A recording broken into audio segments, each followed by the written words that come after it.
Mantan Perdana Menteri Israel Ehud Olmert mengungkapkan keberadaan peta langka. Dikabarkan peta itu berisi solusi dua negara alias adanya potensi wilayah Palestina merdeka. Mengutip Tribun News pada 25 Februari, kabar itu dikatakan oleh Olmert dalam dokumenter Israel dan Palestina Jalan Menuju 7 Oktober. Peta itu ditunjukkan oleh Ehud Olmert pada tahun 2008 kepada Presiden Palestina Mahmud Abbas. Olmert mengisyaratkan bahwa peta solusi dua negara Palestina-Israel yang dia usulkan adalah peta langka. Lantaran dia tahu akan sangat jarang ada pemimpin Israel yang akan menawarkan usulan tersebut. Peta itu memperlihatkan bahwa Olmert secara umum siap untuk kembali ke perbatasan sebelum tahun 1967, tetapi ingin mempertahankan blok pemukiman Gush Etzion di sebelah selatan Yerusalem, kota pemukiman Ma'ale Adumim di sebelah timur, dan sebagian tepi barat yang mencakup pemukiman besar Ariel di wilayah tepi barat. Sebagai imbalannya, Israel akan menyerahkan sebagian tanah di wilayah pedalaman yang diduduki demi negara Palestina baru. Olmert akan memberikan 95,1% wilayah tepi barat dan jalur Gaza kepada Palestina sebagai sebuah negara merdeka. Selain itu, Olmert juga mengusulkan pembangunan terowongan yang menghubungkan Gaza dan tepi barat untuk memastikan kesinambungan geografis antara kedua wilayah. Olmert juga siap membagi Yerusalem menjadi beberapa kawasan di bawah kendali Israel dan kawasan lainnya di bawah kendali Palestina, serta menyerahkan kedaulatan Israel atas Masjid Al-Aqsa dan Kota Tua sepenuhnya. Ia juga mengusulkan agar apa yang disebut cekungan suci ditempatkan di bawah administrasi Badan Perwakilan Internasional Non-Berdaulat. Itu terdiri dari pemerintah pendudukan Israel, otoritas Palestina, Yordania, Amerika Serikat, dan Arab Saudi. Hamas mengklaim memiliki kartu as Israel yang bisa memaksa Benyamin Netanyahu patuh. Diklaimnya bahwa kartu as itu akan berkaitan dengan nasib para tawanan Israel sendiri. Mengutip Tribun News pada 25 Februari, hal itu diutarakan oleh pemimpin Hamas Sami Abu Zuhri dalam pernyataannya baru-baru ini. Lebih tepatnya, Zuhri merespons aksi Israel yang menunda pembebasan 602 tahanan Palestina. Itu disebutnya sebagai aksi mengulur-ulur waktu dalam negosiasi tahap kedua perjanjian gencatan senjata. Dengan kata lain, aksi Israel itu dianggapnya sebagai pancingan bagi Hamas untuk melanjutkan perang di jalur Gaza. Sehingga dia menegaskan bahwa Hamas punya kartu as yang memungkinkan bisa memaksa Netanyahu mematuhi perjanjian tersebut. Ditegaskannya bahwa dengan tidak menepati gencatan, Netanyahu tidak hanya merusak kesepakatan, tetapi juga mempermainkan nasib para tawanannya sendiri. Tahanan Palestina yang berada di penjara Israel dipaksa menghapus slogan yang bertuliskan Yerusalem adalah Arab. Mengutip Palestine Chronicle pada 25 Februari, hal itu terlihat dalam video yang dibagikan ulang oleh Itamar Ben-Gvir pada 24 Februari 2025. Lebih tepatnya, Ben-Gvir mengunggah video yang memperlihatkan penjaga penjara Negev Israel menyerbu sel tahanan Palestina, memaksa mereka dengan todongan senjata untuk berlutut dan mengecat ulang dinding alias menghapus tulisan-tulisan yang ada di sana. Diklaimnya bahwa ditemukan tanda-tanda di banyak dinding penjara yang memuat frasa seperti "Kami tidak akan melupakan, kami tidak akan memaafkan, kami tidak akan berlutut, Yerusalem adalah milik Arab." Diketahui bahwa tulisan-tulisan di dinding itu ditulis oleh para tahanan sebelum dibebaskan sebagai bagian dari gelombang ke-7 kesepakatan. Dengan begitu, dengan melihat semua tulisan, Israel mengambil alih menunda hari pembebasan, memaksa para tahanan menghapus terlebih dahulu apa yang telah mereka tulis di dinding-dinding mereka. Namun di satu sisi, para tahanan Palestina mengaku bahwa alasan mereka menulis kalimat-kalimat itu sebagai tanggapan terhadap slogan yang dipaksakan kepada para tahanan Palestina yang dibebaskan pada gelombang ke-6 dari penjara Ofer. Pasukan Keamanan Otoritas Palestina atau PA menyita bendera dan gambar Nasrallah, melakukan penyerbuan di lokasi peringatan pemakaman Sekretaris Jenderal Hizbullah Syed Hasan Nasrallah di tepi barat. Mengutip Tribun News pada 25 Februari, hal itu terlihat dalam video yang beredar di media sosial sejak 23 Februari 2025. Terlihat dalam video, sekelompok orang yang diduga adalah pasukan keamanan otoritas Palestina melakukan penyerbuan.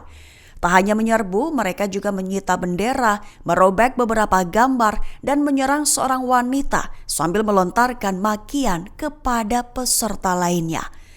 Jurnalis Khalid Sabarneh yang hadir untuk meliput acara peringatan itu mengatakan bahwa petugas polisi mengelilinginya dan menyeretnya ke sebuah kendaraan. Tak lama setelahnya, peserta peringatan pemakaman Nasrallah itu ditahan selama beberapa jam sebelum dibebaskan. Aksi itu diklaim oleh pasukan dan Gerakan Nasional Palestina sebagai seruan agar aksi massa menghormati Nasrallah.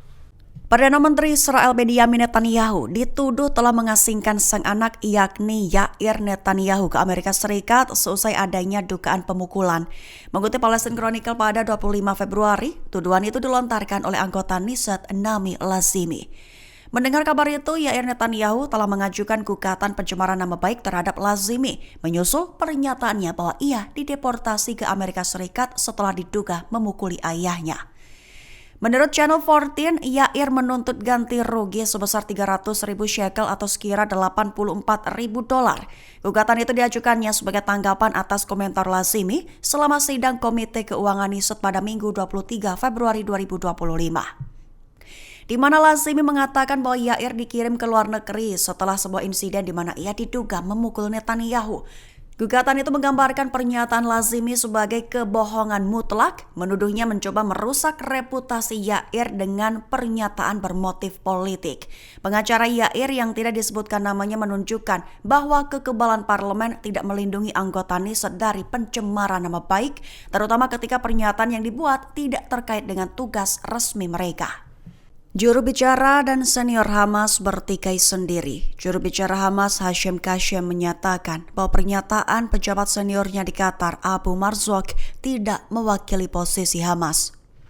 Mengutip Tribun News pada 25 Februari, pernyataan Kashem itu diutarakannya dalam pernyataan pada 24 Februari waktu setempat. Perlu diketahui di awal, Abu Marzouk, kepala kantor hubungan luar negeri Hamas yang berkantor di Qatar, muncul dalam wawancara dengan New York Times pada Senin 24 Februari.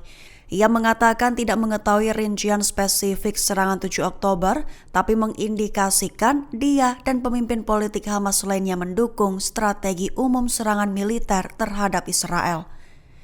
Menurutnya, Hamas bersedia merundingkan masa depan persenjataannya di jalur Gaza, sebuah pernyataan yang kemudian dibantah oleh Hamas. Dalam wawancara itu, Abu Marzouk menggambarkan Hamas sebagai orang biasa yang melawan Mike Tyson. Ia menjelaskan secara absolut tidak dapat diterima untuk mengklaim Hamas menang, mengingat besarnya kerusakan yang disebabkan oleh serangan Israel di jalur Gaza.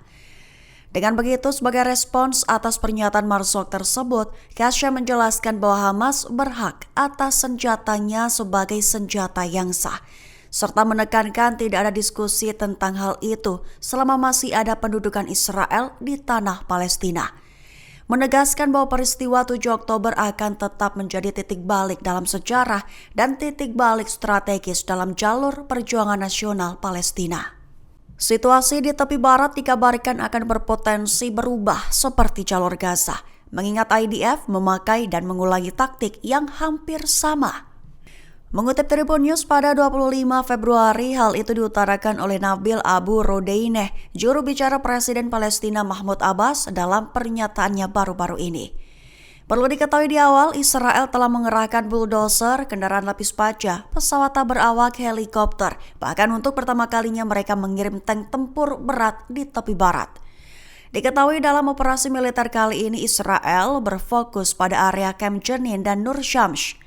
Camp-camp itu telah menjadi sasaran terus-menerus, namun Israel juga mengklaim selalu menahan diri untuk tidak membersihkannya secara permanen.